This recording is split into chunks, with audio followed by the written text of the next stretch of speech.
First thing is to draw attention to these headers I have at the top of each page as a reminder, and I reflect on these before I start writing.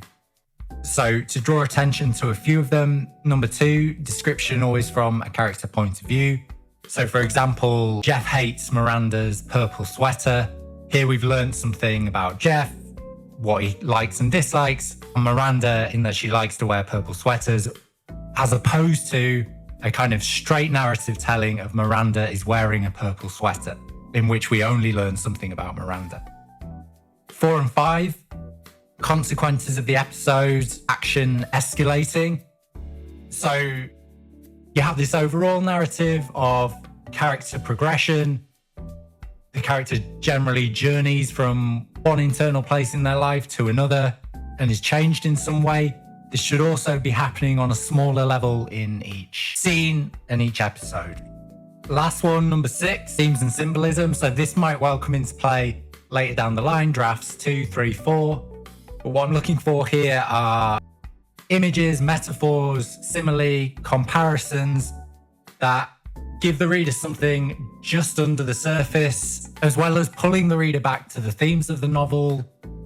These might also function as a gesture to future events.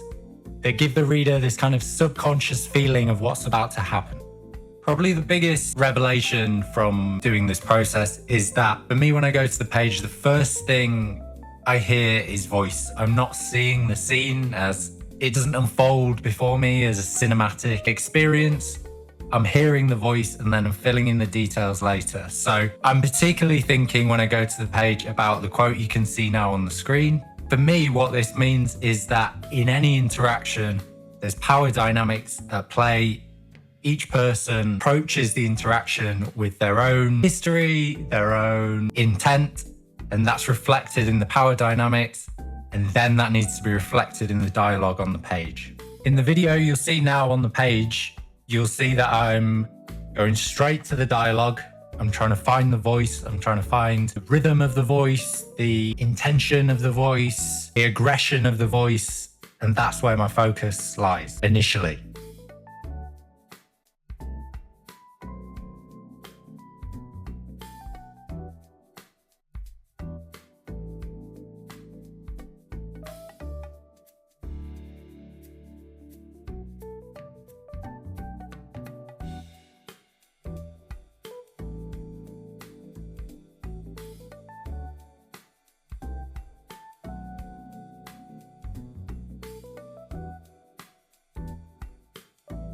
So with the dialogue in place, what you can now see on the page is me doing the blocking. And what I mean by that is I'm situating the characters in the room, I'm situating their objects in the room, their movements. And for me, that is secondary.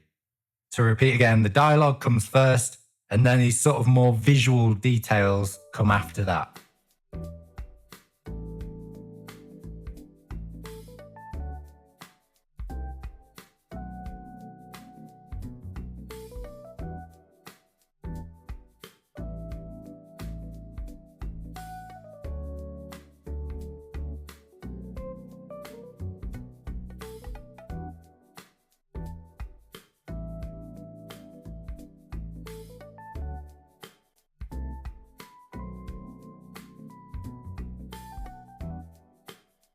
So in this excellent George Saunders article, he's talking about writers making thousands of tiny adjustments, and this is part of a process to move towards specificity. So there's different ways in which I'll do this.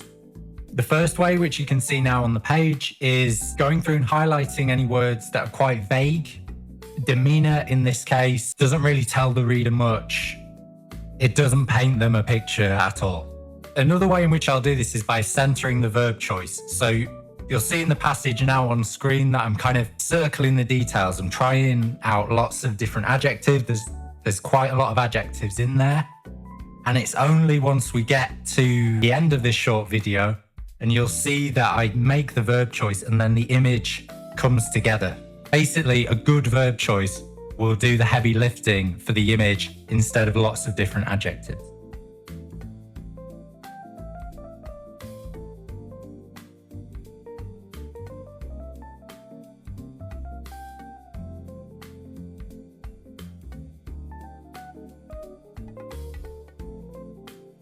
The third way this happens is something that I'm calling back and forth editing, or it's like George Saunders talking about making thousands of tiny adjustments. So you should be able to see on screen, the dialogue's in place, the blocking's in place, and what that does is that then clarifies, it's coloured in the whole scene, and as a writer, I'm then able to rewind time and fill in some earlier details as well.